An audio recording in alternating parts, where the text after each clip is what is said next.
Bom dia, feliz sábado. Espero que você esteja bem e que todos na sua casa possam estar bem de saúde também.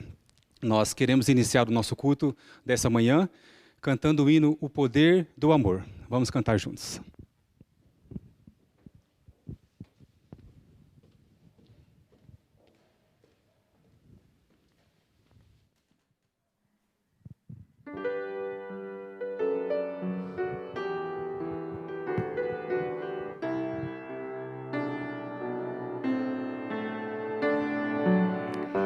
Venho a ti, Jesus, quero renovar meu ser. Sei que a graça vem só de ti, Senhor.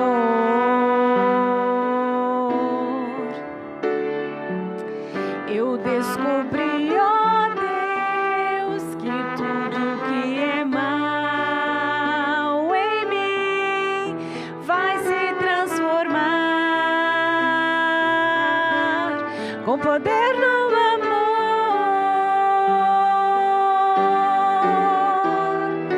Meu Jesus, teu amor me envolve. Quero estar firme em tuas mãos. Eu vou voar bem alto como a águia, planando na amplidão do Espírito de Deus, com o poder do amor.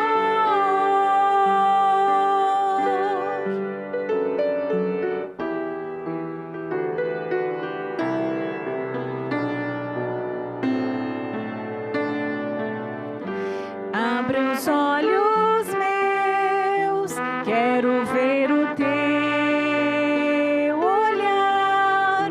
Mostra o teu amor, vem viver em mim. Renova o meu pensar, ensina-me o teu viver, cada dia mais, com o poder do amor.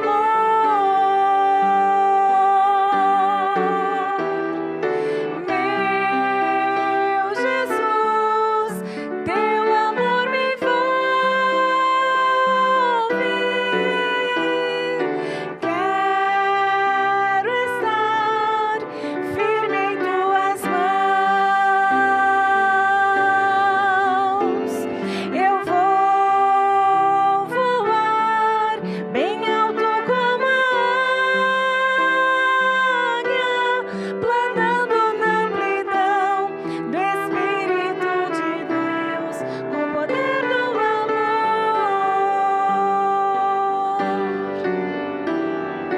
Meu Jesus, teu amor me envolve.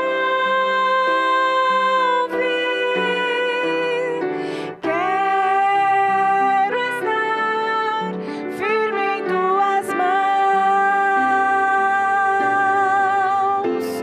Eu vou voar bem alto como a águia, planando na amplidão do Espírito de Deus, com o poder do amor. Planando na amplidão do Espírito de Deus, com o poder do amor.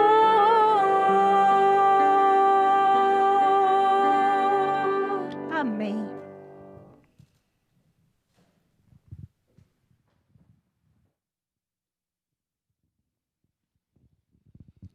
Vamos orar? Pai querido, nosso bondoso Deus, muito obrigado, Senhor, porque estamos no sábado. Nós agradecemos a Ti porque o Senhor cuida de nós a todo momento e nós agradecemos a Ti por esse culto também. Pedimos que o Senhor possa abençoar esse culto, que ele seja feito para a Tua honra e para a Tua glória. E a todos nós que vamos participar aqui, que possamos fazer com alegria em nosso coração, porque sabemos que estamos fazendo para Ti. Te agradecemos por tudo, em nome do nosso Senhor e Salvador Jesus Cristo. Amém.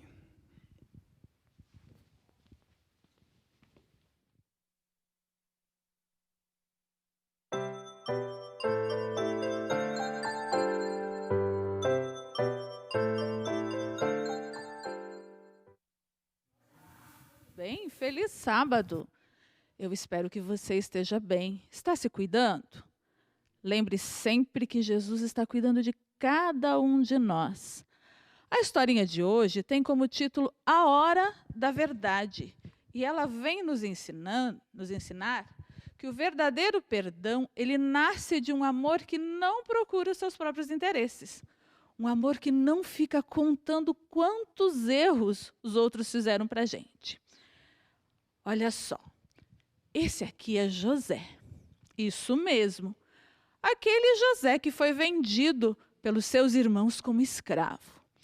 Nessa parte da história, ele já interpretou o sonho do faraó, já virou governador do Egito e uma das pessoas mais importantes daquele país, já começou a enfrentar o período de seca e de fome e já reconheceu os seus irmãos no meio da multidão que foi comprar alimento também. Só que ele ficou bem quietinho, ele não contou o seu segredo. Ele precisava saber se os seus irmãos tinham mudado de atitude. E alguns testes ele teve que fazer. O primeiro deles foi deixar um dos irmãos como prisioneiro e ordenar que, se eles voltassem ao Egito novamente para comprar alimento, eles precisavam trazer o irmão mais novo. Aqueles homens não tinham ideia do que estava acontecendo, mas José precisava saber exatamente se eles cumpririam o combinado. E assim foi. Eles retornaram, os irmãos já estão novamente no Egito, desta vez com Benjamim, o irmão mais novo, e José ficou muito feliz. Ele quase não conseguiu se conter de tanta alegria ao ver o seu irmão. Mas ele precisava fazer mais alguns testes com aqueles irmãos mais velhos. O primeiro teste tinha a ver com saber se ainda existia inveja e ódio no coração dos seus irmãos. E ele fez o seguinte, ele convidou aquele grupo de homens para um banquete na sua casa. E ele ordenou para os empregados assim, tudo que vocês servirem, vocês vão colocar 5 vezes mais no prato do mais novo. E assim fizeram. Todos perceberam aquela diferença e comentavam entre si. Mal sabiam eles que José estava entendendo tudo o que eles estavam falando. E José ficou feliz com o resultado do teste. Então, vendeu os alimentos que aqueles homens foram comprar, despediu o grupo e eles foram embora. Não muito distante, aconteceu o segundo teste. A pergunta de José era, será que os irmãos ainda buscavam os seus próprios interesses? Ele combinou então com o seu empregado o seguinte, em segredo, ele escondeu o copo de prata dentro de um saco de alimento. Quando os irmãos não estavam tão longe da cidade, o empregado os alcançou, acusando de terem roubado o copo de prata do governador, que tinha tratado tão bem todos eles na sua própria casa. Eles ficaram apavorados. Não, nós não somos ladrões e nós vamos voltar para explicar tudo isso, para comprovar que não somos ladrões. Mas o empregado insistia, não, só vai voltar comigo aquele em cujo saco de alimento estiver o copo. Qual não foi o susto quando eles encontraram esse copo no saco de alimentos que Benjamim estava levando. Os irmãos ficaram mais apavorados ainda. E agora eles voltaram correndo para explicar a situação para o governador, que insistia que não, que Benjamim deveria ficar preso. Judá, então, tomou a frente e falou, não faça isso.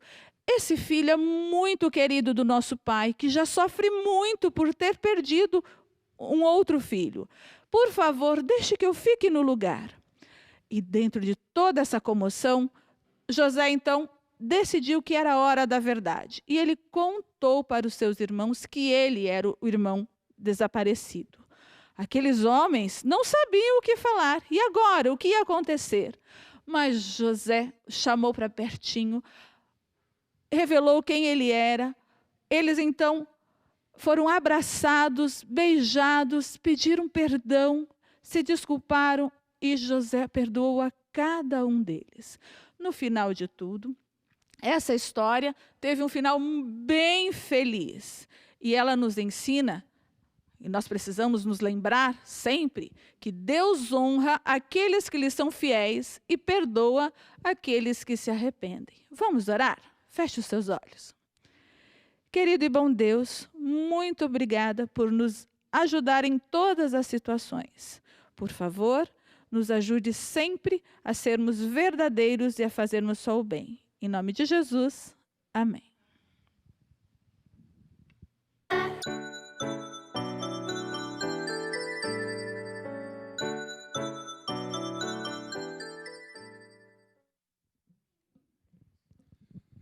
E agora nós teremos o vídeo do Provai e Vede.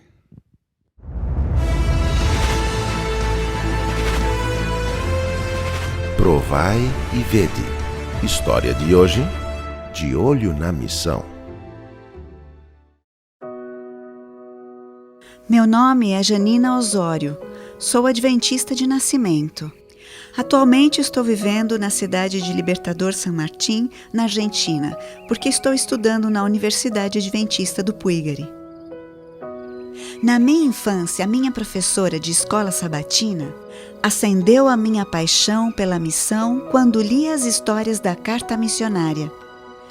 Muitas vezes ela me colocava como personagem principal da história e me fazia sentir muito importante, como se eu estivesse nesse lugar. Essa professora era a minha mãe. Em 2009, tive a oportunidade de participar do primeiro projeto Missão Caleb no Paraguai. Era o início de uma vida em missão. A partir desse momento, passei a me envolver em projetos missionários da igreja, no meu país, durante as minhas férias. Minha vida foi transformada em todos os sentidos, principalmente na parte espiritual, quando eu vi a necessidade que as pessoas tinham de conhecer a Jesus. Cada vez que eu presenciava um batismo como fruto do nosso trabalho evangelístico, eu renovava as minhas forças espirituais. Meu coração se alegrava ao ver pessoas sinceras e sem esperança que agora podiam ter uma vida nova em Jesus. Em 2014, meu pai me incentivou a ter o meu próprio negócio e me abriu uma loja no ramo de móveis. Me senti muito feliz ao ter a minha própria empresa. Mas alguma coisa dentro de mim me dizia naquele momento que eu só seria plenamente feliz no lugar onde estivesse o meu coração, no campo missionário. Foi assim que eu participei do projeto Um Ano em Missão em La Rioja, na Argentina. No final de 2015, fui chamada para representar a Argentina no projeto Um Ano em Missão Sul-Americano, no Chile. Em cada chamado, eu sabia que tinha que fazer as minhas malas e ir em frente, porque eu sabia e sentia que era um chamado que vinha diretamente do céu. Eu me propus um novo projeto, trabalhar numa região onde não houvesse presença adventista. Eu sabia dos grandes desafios para a Argentina e em 2017 me coloquei nas mãos de Deus para participar em algum projeto evangelístico nesse sentido. Durante o Congresso de Jovens, na Argentina, foi lançado o desafio de abrir um centro de influência em Luján, Buenos Aires. Foi assim que, em março de 2017, viajei até esta cidade junto com outras 7 garotas. Atualmente se encontram aqui na universidade 3 delas, estudando junto comigo. Somos bem amigas e nenhuma de nós se lamentou pelo fato de ter postergado um pouco a carreira universitária para participar dos projetos missionários da igreja. Amigas, tenho um novo desafio para vocês. Próximas férias, uma atividade missionária todas juntas. Vocês topam? Sim! Atualmente, minhas amigas e eu estamos nos preparando e nos capacitando para servir ao Senhor onde quer que seja. Foi um presente de Deus nas nossas vidas poder dedicar a força da nossa juventude para o avanço da sua obra aqui na Terra. Talvez você tenha feito vários planos para a tua vida, mas ainda não considerou trabalhar para o Senhor. Por isso, eu peço que você reconsidere os seus projetos e diga: Senhor, estou disposto a viver não só os meus sonhos, mas viver os sonhos que Tu tens para a minha vida. Você aceita viver esta experiência? Provai e vede.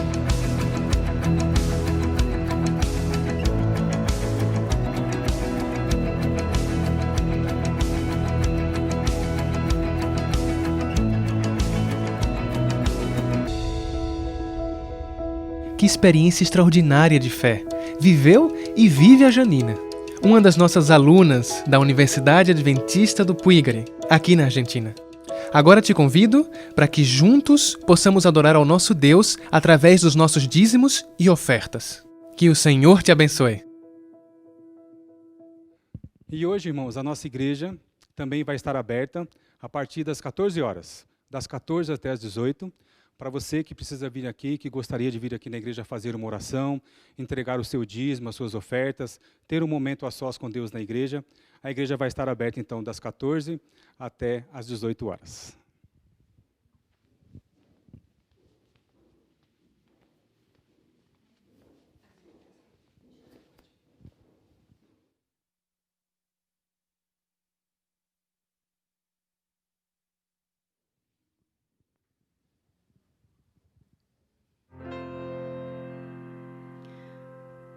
Há uma vela em todos nós que foi criada para iluminar o Santo Espírito que traz o fogo, acende a vela e a faz brilhar. Estenda a vela na direção de quem não sabe o que é o amor. Segure a vela, levante a mão, ilumine ao seu redor.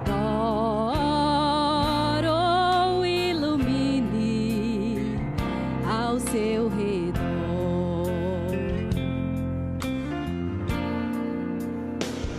Há quem pretenda com seu poder fazer sua vela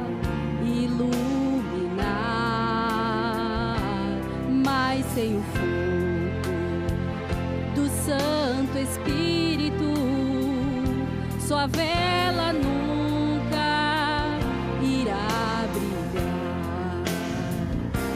Estenda a vela na direção de quem não sabe o que é o amor.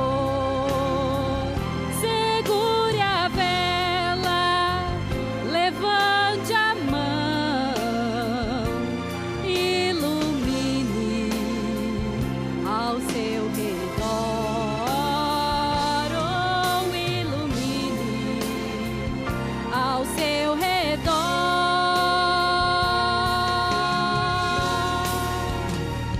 Se a sua vela já tem a luz, não deixe o fogo se apagar,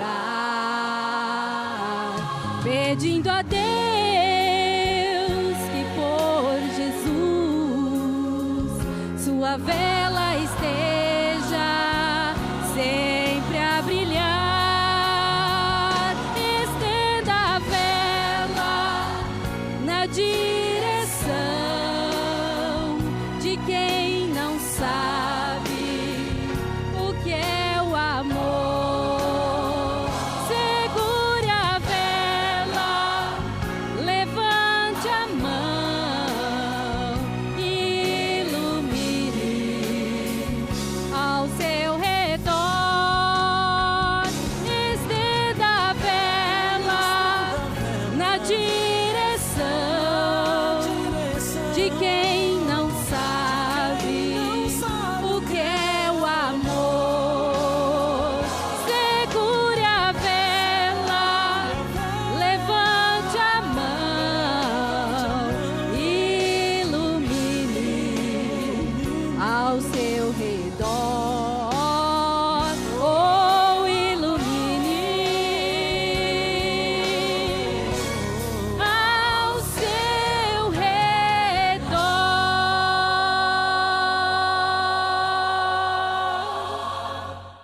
No livro de Provérbios, capítulo 3, versículos 7 e 8, diz assim: Não sejas sábio aos teus próprios olhos. Teme ao Senhor e aparta-te do mal. Será isso saúde para o teu corpo e refrigério para os teus ossos. Hoje vocês vão ver que nós teremos uma mensagem muito especial sobre saúde. A irmã Fabíola vai dividir uma mensagem muito importante sobre saúde para cada um de nós. E quero aqui desde já agradecer ao Departamento de Saúde, pela pessoa da irmã Arlete, que a convidou, e dizer que todos os departamentos estão envolvidos. Departamento de Saúde, Departamento de Infantil, Ministério da Mulher, Ministério da Saúde, da Música, todos estão trabalhando bastante para que a nossa igreja continue funcionando. Então eu agradeço muito o trabalho de cada um de vocês e vamos continuar firmes, porque em breve essa pandemia vai passar e vamos estar novamente juntos aqui na igreja. Eu convido você nesse momento, na sua casa, onde você estiver, com a sua família, que juntos possamos ajoelhar e orarmos ao nosso Deus.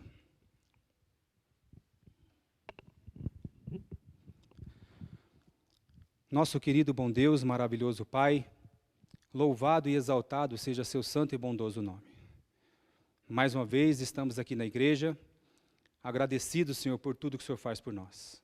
Estamos vivendo uma pandemia tão triste, que tantas pessoas têm, infelizmente, perdido a sua vida, mas nós estamos sendo cuidados, meu Deus. O Senhor tem cuidado do seu povo, da sua igreja, e confiamos, meu Deus, que em breve, muito em breve, nós estaremos de novo aqui na nossa igreja, adorando a Ti, louvando ao Senhor, como sempre fizemos, abraçando nossos irmãos e podendo rever cada um dos amigos também.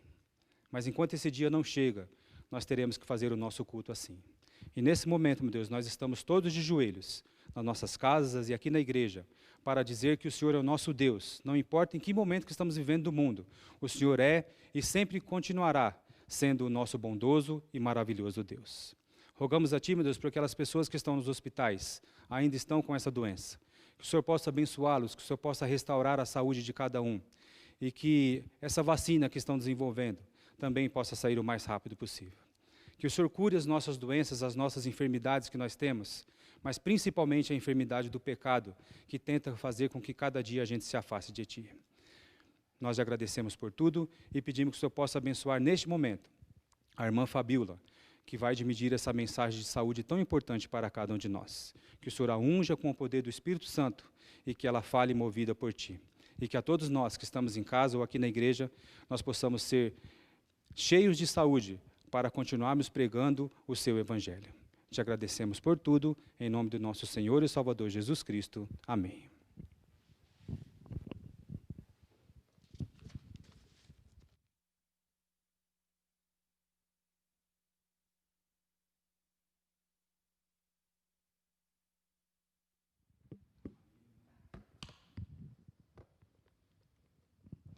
Então, bom sábado a todos.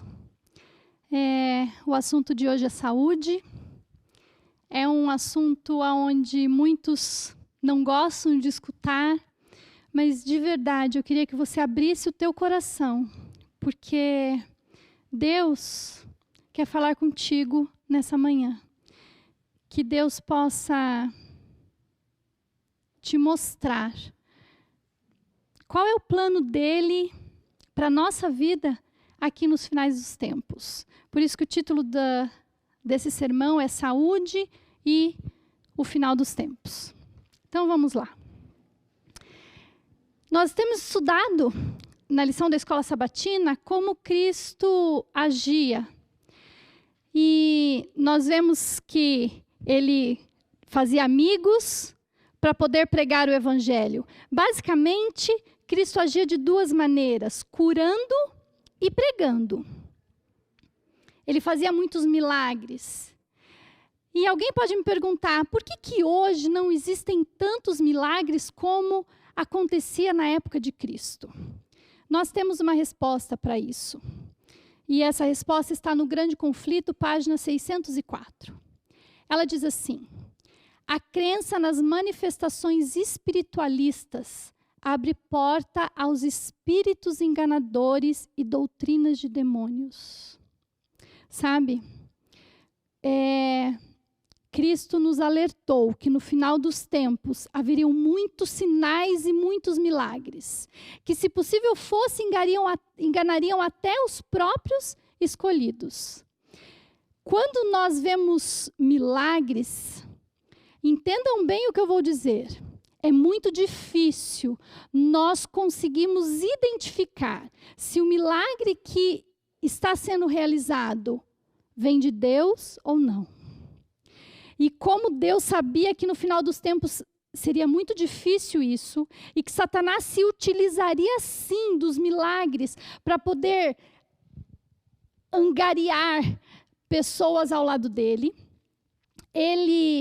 Deus teve outro plano para o final dos tempos, que é a obra da reforma de saúde, que diz assim: a obra da reforma de saúde é o meio empregado pelo Senhor para diminuir o sofrimento do nosso mundo e, ao mesmo tempo, purificar a igreja, abrindo portas para que as pessoas pudessem entender a verdade. Então, a maneira que Deus escolheu para que no final dos tempos ele conseguisse diminuir o sofrimento humano, não seria basicamente, de maneira mais ampla, através de milagres. Não é que Deus não possa fazer milagres, Deus pode, Deus sempre pôde, sempre poderá fazer milagres. Mas a metodologia que ele escolheu para o final dos tempos não era principalmente o milagre, e sim a reforma de saúde. Sabe, desde o momento que a gente acorda até o momento que a gente vai dormir, desde criança e quanto mais adulto, nós temos que tomar decisões. A gente decide que roupa usar, a gente decide que profissão seguir, a gente decide se vai casar ou não. Tem decisões que são mais pontuais, que não têm repercussões longas, e tem decisões que alteram completamente o nosso caminhar e o nosso final da história. E tem uma frase que eu gosto muito, que é assim: você faz suas escolhas, e suas escolhas fazem você. Você é o que você é hoje, porque lá atrás você escolheu algumas coisas. E você será alguma coisa daqui 5 anos, porque hoje você está escolhendo outras. Então, nós não podemos perder isso de vista. Eu queria abrir a palavra de Deus com vocês em Lucas 24. Então, você que está em casa, que gosta de folhear a Bíblia, eu sei que o texto está ali, mas se você quiser ler na tua Bíblia, 24, 25, diz assim: então lhes disse Jesus: ó nécios e tardos de coração para crer tudo o que os profetas disseram. Como vocês são nécios, como vocês são tolos, como vocês demoram a acreditar nos profetas. Cristo falou isso, e nós percebemos no nosso dia a dia como nós muitas vezes sofremos por não acreditar nas orientações que Deus nos manda. Eu vou passar rapidamente para vocês alguns paralelos entre a ciência e o espírito de profecia. Em 1901, Ellen White escreveu assim, inspirada por Deus, porque era um conselho de Deus para nós: a manteiga deve ser evitada. Em 1901, quase 50 anos depois, a ciência começou a associar a manteiga com doenças cardíacas. Vamos ver mais. Em 1905, Ellen White escreveu que o açúcar, ele não era bom para o estômago e para a saúde. E nós vamos estudar um pouquinho mais sobre esse açúcar. Quase 100 anos depois, a ciência diz que a consequência do açúcar no organismo estimula o crescimento de células cancerosas. 100 anos depois, a ciência estava comprovando o que Deus já tinha falado para a gente 100 anos antes. Vamos entender um pouquinho da relação entre o câncer e o açúcar. Otto, ele recebeu o Prêmio Nobel de Medicina porque ele descobriu que o metabolismo dos tumores é amplamente dependente do seu consumo de glicose. Ou seja, o câncer se alimenta de açúcar. Não é o açúcar da fruta, é a sacarose. Então, quanto mais açúcar você dá para o teu organismo, mais você está alimentando células cancerosas em seu organismo. Não sei se vocês sabem, mas todos nós temos células cancerígenas em nosso organismo. Durante a vida, nós produzimos células cancerosas. Todos nós, porque é inevitável, durante a divisão celular, essas células aparecem no nosso organismo. A diferença entre uma pessoa que vai desenvolver câncer e a que não vai, é se você alimenta essas células ou se o teu corpo, de alguma maneira, consegue destruir essas células.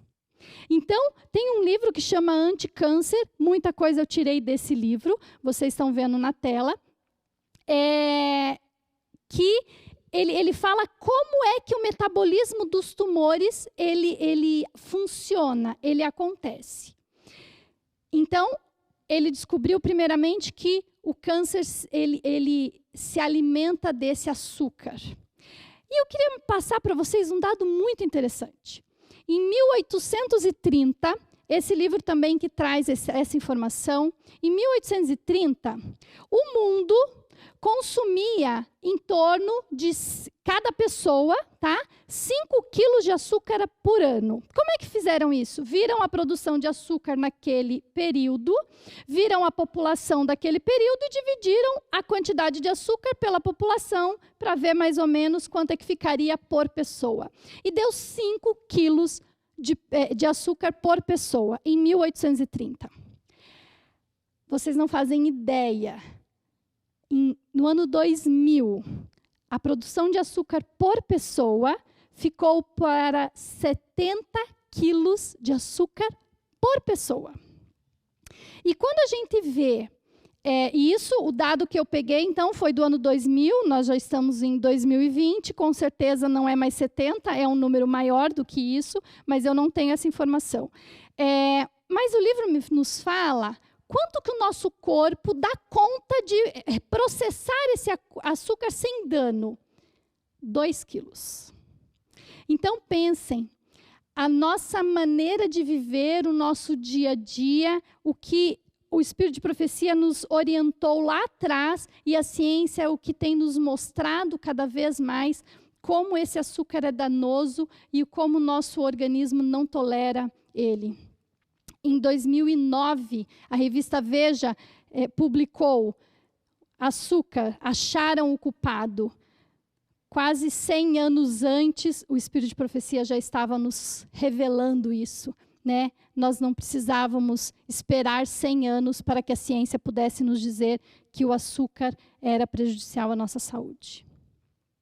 Nos Estados Unidos, especialistas em saúde e nutrição começaram a tratar o açúcar como sendo com o mesmo rigor que isolou o tabaco do convívio social. E o alvo número 1 é o refrigerante. Não sei se vocês sabem, mas um copo de refrigerante, uma média, né? Porque vai depender de um refrigerante para outro. Mas um copo de refrigerante tem em torno de 8 colheres de açúcar. Um copo de refrigerante. E esses dias eu escutei uma palestra de uma neurocientista, onde ela dizia que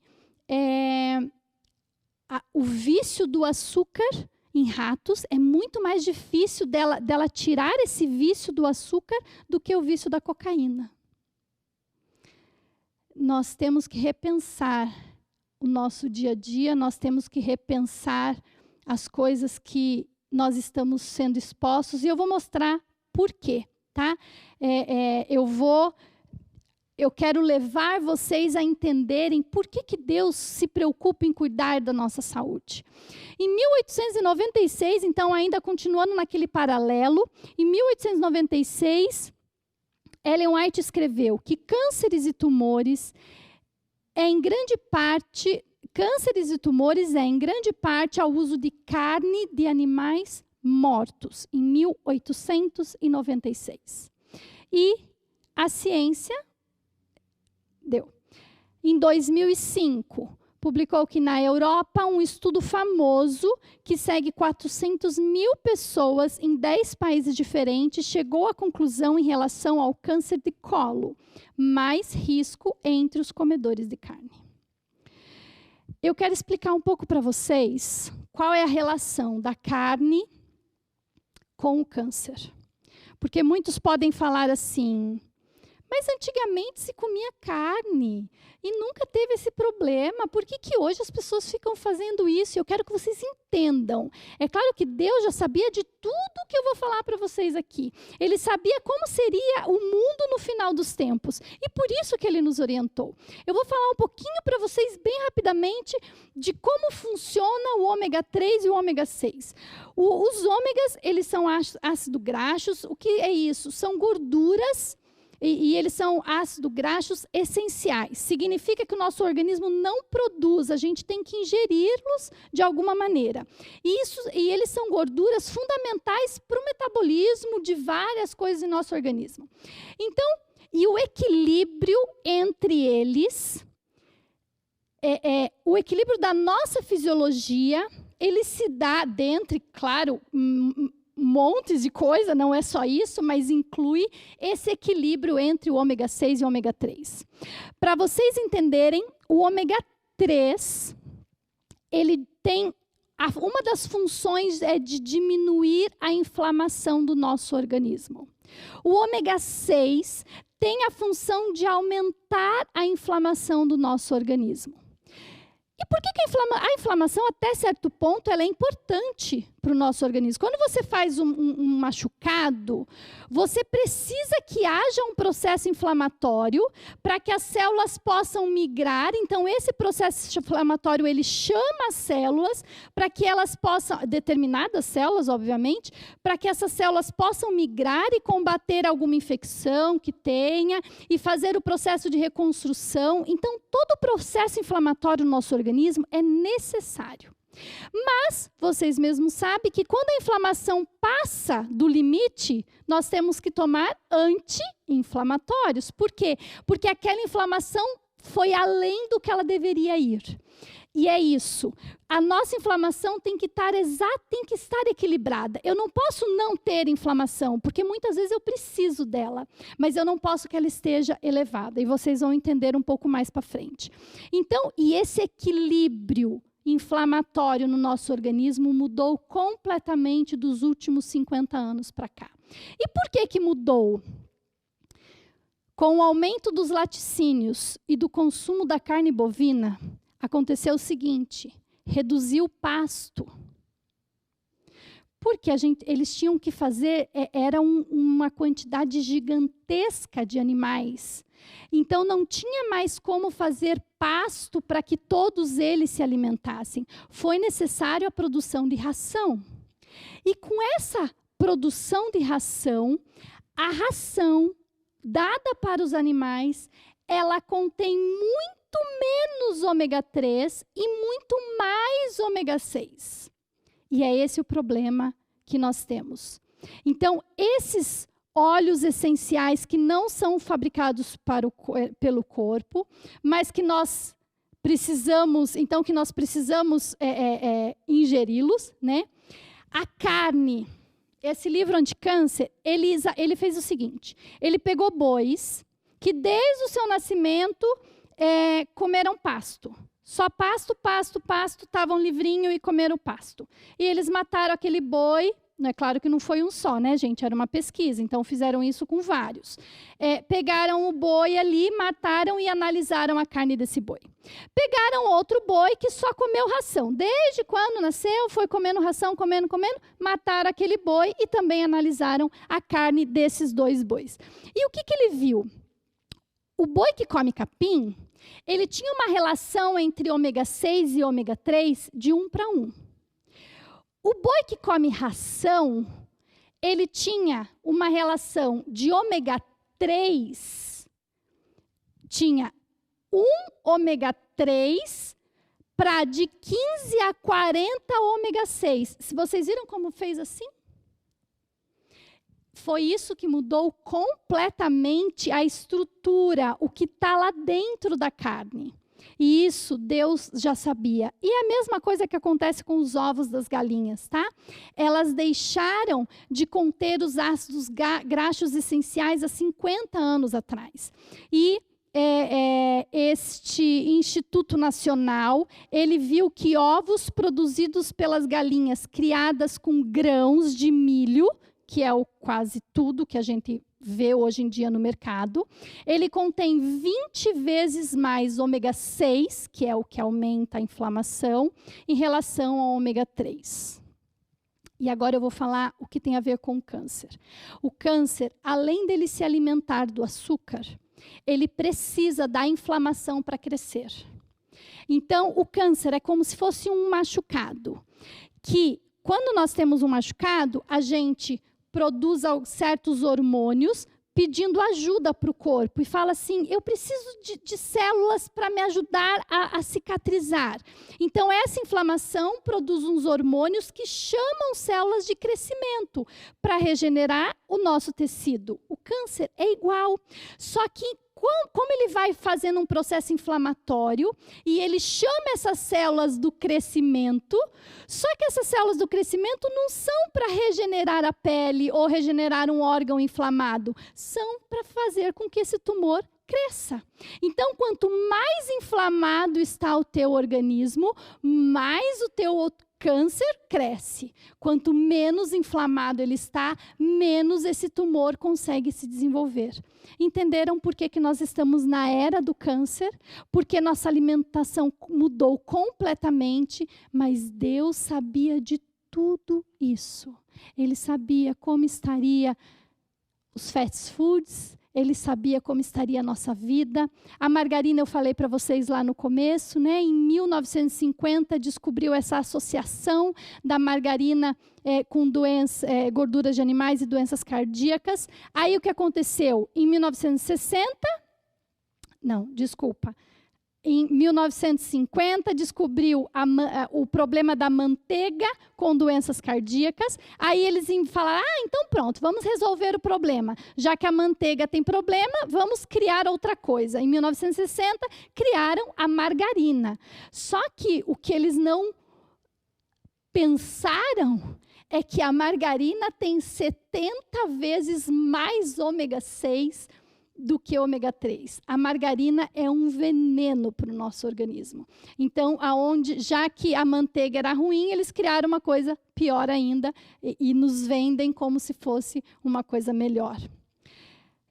Aqui foi o que eu disse, então já desequilibrou completamente a nossa fisiologia, aumentando a obesidade, aumentando síndrome metabólica e aumentando tudo o que envolve inflamação no nosso organismo. Nós estamos com o nosso organismo inflamado. E isso está gerando todas as nossas doenças crônicas que nós temos conhecimento. Diabetes é consequência de inflamação, a hipertensão é consequência de inflamação, em níveis e em lugares diferentes, mas todas as doenças crônicas, elas advêm da inflamação. No livro Testemunhos diz assim, ainda, pudessem os irmãos conhecer exatamente a natureza da carne que comem, pudessem ver vivos os animais dos quais é tirada a carne quando abatidos, e desviar-se-iam com repugnância do seu alimento cárneo. Os próprios animais, com frequência, estão doentes e morreriam por si mesmos. Os irmãos recebem diretamente no organismo tumores e venenos da pior espécie, todavia não o compreendem. Isso a irmã White disse em 1870. E olha o que o livro Anticâncer, publicado em 2008, nos disse. As condições que os animais são alimentados. E eu vou falar uma ressalva. Esse livro Anticâncer, a pessoa, ele tem até uma parte meio espiritualista ali no final, porque ele não é nem... Então, assim, é só para quem tem um preconceito, achando que era uma coisa assim da igreja, esse livro Anticâncer, ele não é da igreja, tá? Então, é uma ciência e é um médico que teve um tumor e foi pesquisar a respeito de câncer, tá? Então, se alguém tiver interesse de comprar o livro para estudar profundamente, mas olha o que ele traz para a gente. As condições que os animais são alimentados são preocupantes para a nossa saúde, sem falar da saúde dos próprios animais, que sofrem ainda mais do que nós. Verifica-se que em todos os países uma relação direta entre a frequência dos cânceres e o consumo de carne, frios e laticínios. Gente, muitas vezes nós estamos sofrendo porque nós não estamos querendo escutar o que Deus está falando para a gente. A carne não é essencial para a saúde e a resistência. Do contrário, o Senhor haveria cometido um erro ao prover o alimento para Adão e Eva. E, no final, esse texto é de Ellen White, Conselho sobre Regime Alimentar, em 1883, e o texto de baixo, inversamente, quanto mais a alimentação de um país é rica em legumes e leguminosas, menos os cânceres são frequentes. Isso foi do ano 2000, dentro do livro Anticâncer. Uma outra coisa interessantíssima. Todos nós conhecemos os 8 remédios naturais em que a igreja prega temperança, alimentação, exercício, repouso, água. Olha o que o livro Anticâncer nos diz.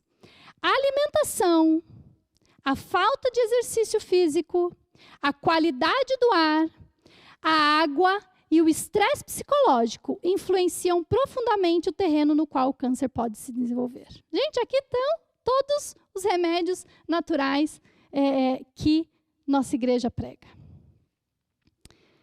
Em 10 de dezembro de 1871, foi-me mostrado, Ellen White falando novamente, que a reforma de saúde é um ramo da grande obra que deve preparar um povo para a vinda do Senhor.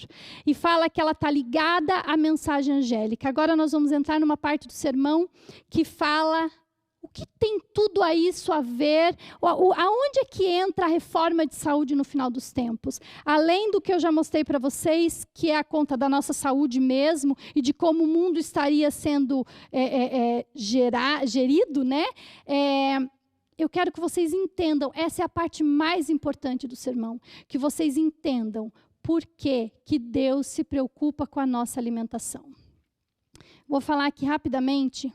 Minha mãe não é da igreja adventista, e há muitos e muitos anos atrás, ela me fez assim, foi ela que fez, ela nem sabe, mas foi ela que fez com que eu fosse estudar mais a fundo tudo sobre a reforma de saúde. Que um dia eu não comi alguma coisa lá, e ela falou assim para mim, por que você não come? Você vai morrer igual eu vou morrer. Qual é a diferença? Para com isso de, não como isso, não faço aquilo. E aquilo lá calou fundo no meu coração. Eu falei, Senhor, verdade, eu vou morrer igual ela vai morrer. Então, por que da reforma de saúde? Se a gente vai morrer mesmo, né? Se Cristo não voltar ainda nos nossos tempos, nós iremos morrer. Concordam? E aquilo fez com que eu pesquisasse. Eu quero que vocês prestem muita atenção. Satanás está constantemente alerta para submeter a raça humana inteiramente ao seu controle. Seu mais forte poder sobre o homem exerce-se através do apetite. Então, não esqueça, Satanás quer o seu controle. E ele, a arma mais poderosa que ele tem é o apetite. Vamos ler um pedacinho do capítulo 2 do livro Temperança. Satanás reuniu os anjos caídos a fim de inventar algum meio para fazer o máximo mal possível à família humana. E foi apresentada proposta sobre proposta, até que finalmente Satanás mesmo imaginou um plano. Ele tomaria o fruto da vide e o trigo e as outras coisas dadas por Deus como alimento e iria converter isso, que é um alimento, em veneno, que arruinariam as faculdades físicas, mentais e morais dos homens. Dominariam de tal maneira os sentidos que Satanás mesmo teria inteiro controle sobre eles. A influência da bebida alcoólica. Os homens seriam levados a praticar todas as espécies de crime, mediante o apetite pervertido, o mundo seria corrompido. Sabe, Satanás, ele tem algumas coisas que são tentação para um e não são tentação para o outro. Talvez o cigarro seja tentação para alguém, para mim não é. Pelo contrário. Talvez dinheiro seja tentação mais para um, sempre é um pouquinho para todo mundo, né? Mas talvez para um seja mais do que para outro. Talvez uma mulher bonita, um homem bonito seja tentação para um ou não para outro. Não sei. Um programa de televisão. Agora, uma coisa é tentação para todo mundo: comida. E Satanás sabia disso. O que pode diferir é a comida, mas que todos nós somos tentados pela comida, isso não há dúvida. Gente, o grande conflito se dá aqui. O grande conflito é Deus querendo a sua mente e Satanás querendo a sua mente. É isso que você não pode esquecer. Deus e Satanás querem você. E eles estão lutando por você. Eu vou fazer uma pergunta: quem é que escolhe o que você come? Você acha que é você mesmo que escolhe o que você come? Eu li um livro uma vez, chama Prato Sujo. Ali fala exatamente como a indústria alimentícia manipula as coisas para que quando você vê, você já está comendo. Dentre elas, a disposição dos produtos na prateleira, a maneira que eles fazem as propagandas. Eu brinco assim que eu falo, na hora que a gente está indo para o caixa para pagar a compra, você não vê brócolis, cenoura, batata, repolho, né? Você vê pirulito, chiclete, chocolate. Por quê? Porque eles sabem que na hora que a gente está ali na fila esperando pagar o negócio, aquilo lá é uma tentação para a gente. Colocar brócolis, cenoura e abacate ali não seria uma tentação para a gente. Tudo que vocês imaginam, a propaganda da televisão, induzem você a comer. Não é você, e eu garanto para você que não é, a menos que você tenha um controle muito grande sobre o teu apetite, não é você que escolhe. Sabe qual uma das provas isso? A revista Época disse que o açúcar mata. Então fala como ele vicia. Quando você pensa num brócolis, numa couve-flor, numa maçã, numa laranja, a tua boca não saliva. Mas quando você pensa em algumas coisas doces, chocolates, mousse, por que a gente tem um desejo incontrolável de comer um doce e a gente não tem um desejo incontrolável de comer uma maçã? Porque o açúcar do doce mudou o nosso centro do prazer e acabou nos convencendo de que aquilo é melhor para a gente. O nosso centro do prazer foi alterado. Então, sabe, é como assim, uma pessoa que está viciada de cocaína, ela precisa, se você der uma coisa menos estimulante do que a cocaína, ele não sente prazer, porque ele já adaptou o cérebro dele naquele estímulo. Então, ele tem que dar para o organismo dele daquele estímulo para cima, para que ele consiga sentir prazer. E é isso que o açúcar faz. Então, é como se o estímulo da maçã estivesse aqui, o estímulo do açúcar está aqui. Como a gente subiu o estímulo, agora uma maçã não nos dá mais prazer, a gente tem que subir esse estímulo.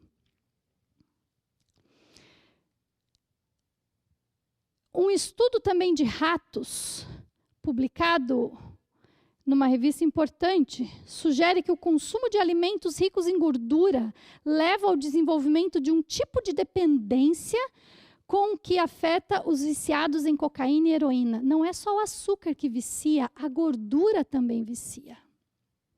Quando a gente pensa numa batata frita, a gente saliva também por conta dessa gordura. Mas Deus já tinha nos orientado. Estatuto perpétuo é pelas vossas gerações em todas as vossas habitações. Nenhuma gordura ou sangue comereis. Deus sabia ou não sabia que gordura iria viciar? Sabia. Deus nos orientou? Orientou. A gente escuta? Não. Isso é uma prova de que muitas e muitas vezes não é a própria pessoa que tem o domínio do que ela come. Vocês acham que essas pessoas ficaram assim porque elas quiseram? Com certeza não. Elas compulsivamente, sem controle do que elas mesmas queriam. Elas não tiveram controle sobre elas. Nós precisamos chegar num ponto desse, para que a gente possa fazer alguma coisa. E não esqueçam, tudo isso é uma luta pelo controle da nossa mente. É uma luta. Satanás está querendo dominar a tua mente. E Deus também. Lembra lá no começo que eu disse que desde o momento que a gente acorda até o momento que a gente vai dormir, nossa vida se faz com decisões. Os nervos cerebrais que se comunicam com todo o organismo, eles não são uma das formas. A irmã White diz que são o único meio de Deus falar com a gente. É o único. Através da tua mente. É o único meio de Deus falar contigo. Quando Satanás conseguir controlar a sua alimentação, ele vai conseguir controlar tudo em você. Um dos mais deploráveis efeitos da apostasia original foi a perda do domínio próprio. Unicamente à medida que esse poder é reconquistado, haverá progresso. Quem domina você? Deus, o teu Deus, a quem você diz que serve, ou Satanás? William James diz que quando você precisa tomar uma decisão e não toma, você está a tomar a decisão de não fazer nada. Você simplesmente empurrar com a barriga, você está decidindo o que você quer ser daqui a algum tempo. Eu ainda preciso falar isso. Nós estamos no meio de uma guerra onde a posse da nossa mente, da nossa escolha é o objetivo. Qual é a diferença da nossa igreja? Não é o sábado, não é um santuário, nem imortalidade, é a cosmovisão. A cosmovisão é o que nós temos de diferente com todas as outras igrejas. E o que é cosmovisão? O que a gente está vendo ali em cima no iceberg é o nosso comportamento. Tá? É o que a gente consegue ver das pessoas. Eu vejo a pessoa adulterando, eu vejo a pessoa roubando, eu vejo a pessoa louvando. É o que eu vejo, é o comportamento. Mas todo comportamento, ele se dá com base no valor daquela pessoa. Então, a pessoa adultera porque ela tem um valor por baixo dela que faz com que ela adultere. A pessoa louva a Deus, que é o que eu vejo, porque ela tem um valor por baixo. A cosmovisão é muito mais do que o valor. A cosmovisão é para realinhar da onde nós viemos, quem nós somos, o que nós fazemos aqui. Vocês entendem? Que é uma coisa muito maior, que os meus atos, eles não estão só... Eu não roubo só porque meu pai me falou que não era para roubar. Eu não roubo porque eu entendo que eu fui criada por Deus do universo, que fez todas as pessoas e que ama cada ser humano e que eu preciso respeitar um ao outro. E eu preciso também falar da verdade presente. As pessoas falam assim, Jesus comia carne. Isso não é uma justificativa. Sabe por quê? Primeiro que eu já mostrei para vocês que a qualidade da carne do tempo de Cristo era completamente diferente da qualidade da carne de hoje em dia. Mas tem uma coisa mais profunda ainda, que é a verdade presente. Noé, qual era a verdade, o que Noé tinha, o que era importante na época de Noé? O dilúvio. Isso era o importante. No Novo Testamento, qual era aquela verdade presente, aquela coisa fundamental? A proclamação do Messias. A Reforma Protestante, enfatizou a Bíblia como a única regra de fé e salvação. José Bates, a verdade daquele tempo, restaurar o sábado, o santuário, a volta de Jesus. A verdade presente, que é um teste para hoje, não foi um teste para gerações passadas. Cada período da história tinha uma verdade presente, e nós temos hoje. Então, por que Jesus e Abraão comeu carne? Lá não era importante. Aquilo não era o mais importante na época deles. Eles tinham que revelar verdades mais importantes naquele momento. Não? Pronto. Qual a verdade presente para esse tempo? As 3 mensagens angélicas. Não é a reforma de saúde. A verdade presente, temei a Deus, dá-lhe glória, chegado o seu juízo, louvai aquele que fez o céu, a terra, caiu a grande Babilônia. É isso que é a verdade presente. Nós temos que falar isso, essa é a nossa mensagem. Aonde que está a reforma de saúde nesse momento? Eu não disse que é um braço. E por que ela é um braço? Qual é a mensagem central da verdade presente? Adoração. A nossa mensagem da verdade presente hoje é adoração. Jesus está voltando. Nós seremos testados a quem você vai adorar. Aonde entra a reforma de saúde nisso? Tua escolha. Quem vai dominar o teu cérebro? Deus ou Satanás? Você escolhe hoje. Você será viciado e não é você que está escolhendo o que você faz, mas Satanás está tendo inteiro controle de você, mesmo sem você ter essa consciência, ou é Deus que está te controlando? Terminando, não podeis atingir as sensibilidades morais de vossos filhos, enquanto não fores cuidadosos na escolha da sua alimentação. Cuidado com o que você está dando para o seu filho comer. O exemplo não é uma coisa, não é qualquer coisa o exemplo. É a única coisa que nós podemos dar para os nossos filhos e para os outros. É o nosso exemplo, é o que você faz. Que Deus nos abençoe.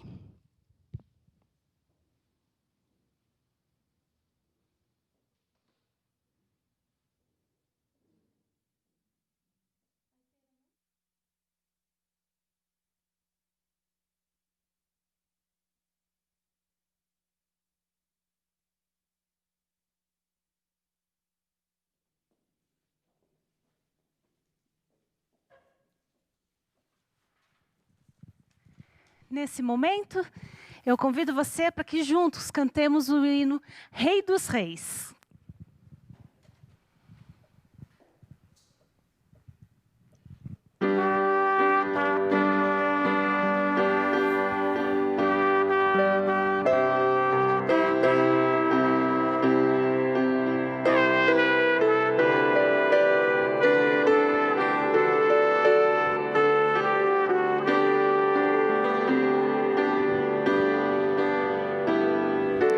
Rei dos Reis.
como você está. Feche seus olhos neste momento para que a gente possa orar ao nosso Deus. Santo Eterno Pai, nós te louvamos, ó Senhor, por cada linha, cada palavra, cada livro que o Senhor inspirou, não só na tua santa palavra, mas também nos livros do Espírito de Profecia, onde eles nos orientam. Senhor, mas que nós não sejamos nécios, mas que nós possamos abrir os nossos ouvidos, abrir os nossos olhos, abrir o nosso coração. Nos ajude, Senhor, a entendermos, nos ajude a colocarmos em prática. Que o Senhor venha nos perdoar, venha nos purificar e venha nos ajudar, ó Pai, a pregarmos a verdade presente para esse tempo, que é que Jesus está voltando. Nós seremos marcados pelo fato de a quem adoraremos. Que todos os que estão me ouvindo neste momento decidam, ó Pai, servir a Ti, decidam adorar a Ti e decidam ter o controle de sua mente somente pelo Espírito Santo. Que o Senhor possa a cada dia nos ensinar mais e nos ajudar a vivermos neste mundo da maneira que o Senhor deseja que nós vivamos. Perdoa, Senhor, os nossos pecados e continue nos abençoando. Nós rogamos em nome de Jesus. Amém, Pai.